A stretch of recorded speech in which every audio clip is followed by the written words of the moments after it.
The 17 News at Sunrise podcast is brought to you by Clinica Sierra Vista.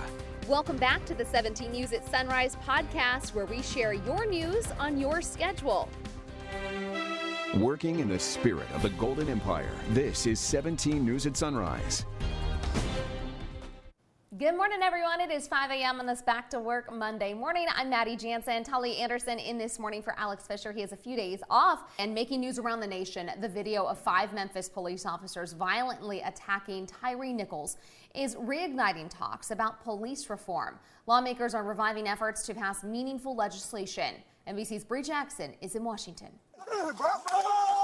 This video of 5 black Memphis police officers beating Tyre Nichols, who later died, has once again put concerns about policing in the national spotlight. It's this culture that says it doesn't matter whether the police officers are black, Hispanic, or white, that it is somehow allowed for you to trample on the constitutional rights of certain citizens. Communities across the country are now seeing protests against police brutality and hearing all too familiar calls for change. Well, I don't know that there's any law that can stop that evil that we saw. That is just difficult to watch. What strikes me is just a lack of respect for human life. Following the 2020 murder of George Floyd, who died after a police officer kneeled on his neck for more than 9 minutes, Congress tried and failed to pass a bill that would include bans on chokeholds and no-knock warrants. This latest incident is renewing talks about police accountability. If we can incentivize certain things, I still think you want to keep this at the state and local level. That does not absolve us. Under the federal Constitution, we have standards, due process standards and others that we are responsible for. Advocates are demanding legislative action. How many of these tragedies do we have to see on video before we say we have a problem, America? Talks around police reform have stalled in the past, and any legislation now could face an uphill battle in a divided Congress. And then Congressional Black Caucus has requested a meeting with President Biden to discuss addressing police reform. In Washington, I'm Bree Jackson for NBC News. Protests erupted nationwide following the release of the body cam video. In Los Angeles, some blocked intersections to voice their anger. In Oakland, protesters packed the streets, many with signs in support of Nichols. Now, the 5 Memphis police officers were fired and charged with second-degree murder and are expected to be arraigned next month. The acting Arvin police chief is responding to the video and the protests seen in the wake of its release. His statement says, in part, what is seen in the video is appalling and is best described as police brutality, lack of humanity, unjust and reprehensible. We extend our deepest condolences to the Nichols family and loved ones of those affected by the tragedy. The actions of these fired officers do not align with the values of our department or the community we serve. We strive to maintain the trust and partnership of our community through transparency, accountability, and respect. We will continue to work in partnership with our community to build trust and ensure that all members of our community are treated with respect and fairness. The couple charged in the murder in the deaths of their adopted sons, Orrin and Orson West, are due back in court this morning.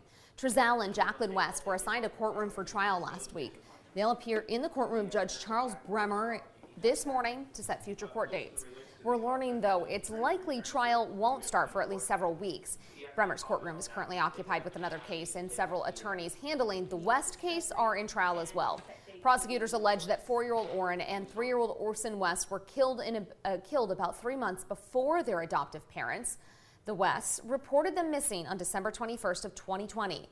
Dozens of searches have been conducted at sites at California City and Bakersfield, but the boys' remains have never been found. It has been 1 year since a shooting at the Lone Oak Lounge that left 4 people wounded. Investigators say 2 of 3 early marked men were drunk by the time they arrived, and court documents show they bothered patrons and argued with security before a fight broke out.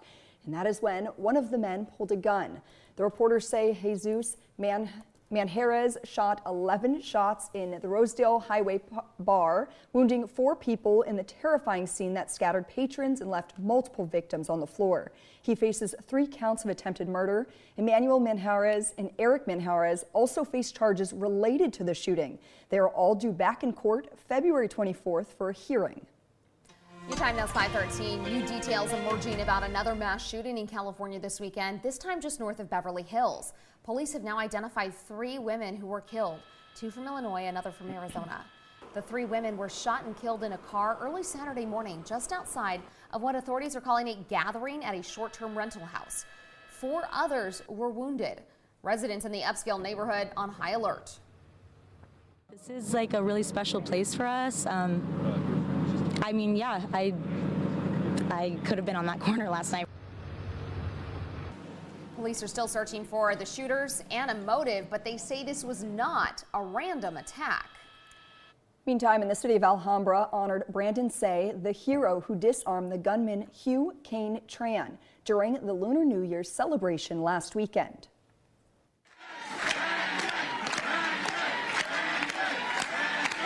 And at this time, our police chief, Frazier, would like to honor you with a beautiful Medal of Courage.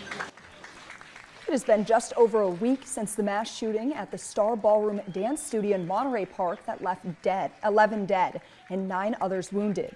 Say, the manager of Lili Ballroom and Studio, wrestled the gun away from Tran when he showed up at a second venue with the gun. And in San Jose, residents joined together for a candlelight vigil yesterday to honor the 7 people killed during shootings at 2 farms in Half Moon Bay last week. The Asian Law Alliance organized the vigil as many of the recent shooting victims were from the Asian community. California has seen 7 mass shootings this month, leaving at least 23 people dead. And it has been more than 2 weeks since a family of 6 was shot and killed in Tulare County. And this morning, the sheriff there is preparing to speak to the community about the killings. Sheriff Boudreaux will hold a news conference today at 1 p.m. at TCSO headquarters to update the media on the latest information regarding the Goshen massacre scene. He has said since the beginning that this was a targeted attack. We'll have the latest on the case on KGET.com and tonight at 5 o'clock. Making news around the nation, President Joe Biden and Republican House Speaker Kevin McCarthy are expected to meet on Wednesday to discuss the debt ceiling. McCarthy said yesterday Republicans will not allow the U.S. to default and expressed interest in reaching an agreement with the president. Discussions come as the U.S. government hit its statutory debt limit earlier this month, and the Treasury Department said at the time that it had begun resorting to extraordinary measures to pay bills ahead of a June 5th deadline to act or risk default. The president will host McCarthy at the White House and discuss his plans to grow the economy while bringing down the deficit. The president will also ask McCarthy about his economic plans. Democratic leaders in the House and Senate have previously backed Biden and his demand for McCarthy to present his plan.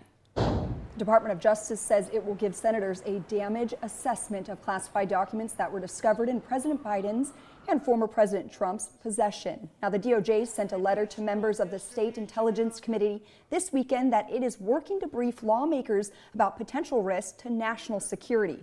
Last week, senators from both parties voiced their frustration about their closed-door briefing with the National Intelligence Director, who refused to show them copies of the classified materials or talk about the sensitive documents. But now the DOJ says it's working with the National Intelligence Office to provide a damage assessment without hurting the ongoing special counsel investigations.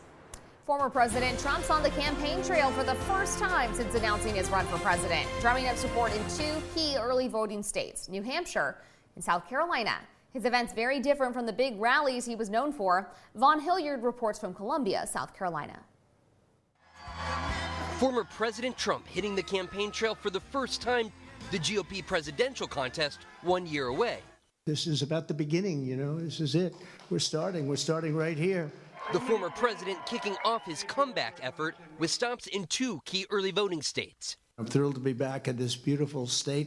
South Carolina picks president.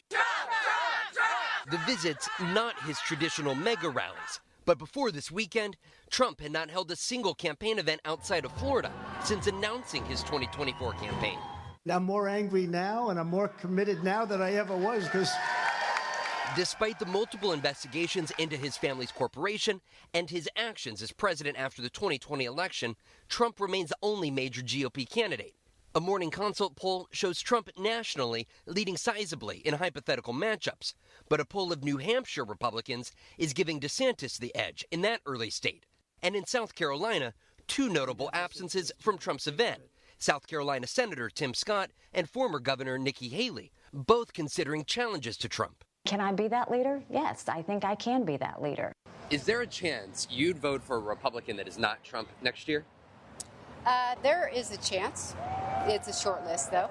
I would love to see a Trump DeSantis ticket. So Trump is your absolute number one? Of course. No questions asked. Vaughn Hilliard reporting. And in the cases of Florida Governor DeSantis and Virginia Governor Youngkin, both possible candidates, we shouldn't expect them to announce until later this spring after their legislative sessions in their home states wrap up. And from our 17 follow-up file, police are still looking for two men that say they broke into a Southwest Bakersfield home and held an elderly woman at gunpoint.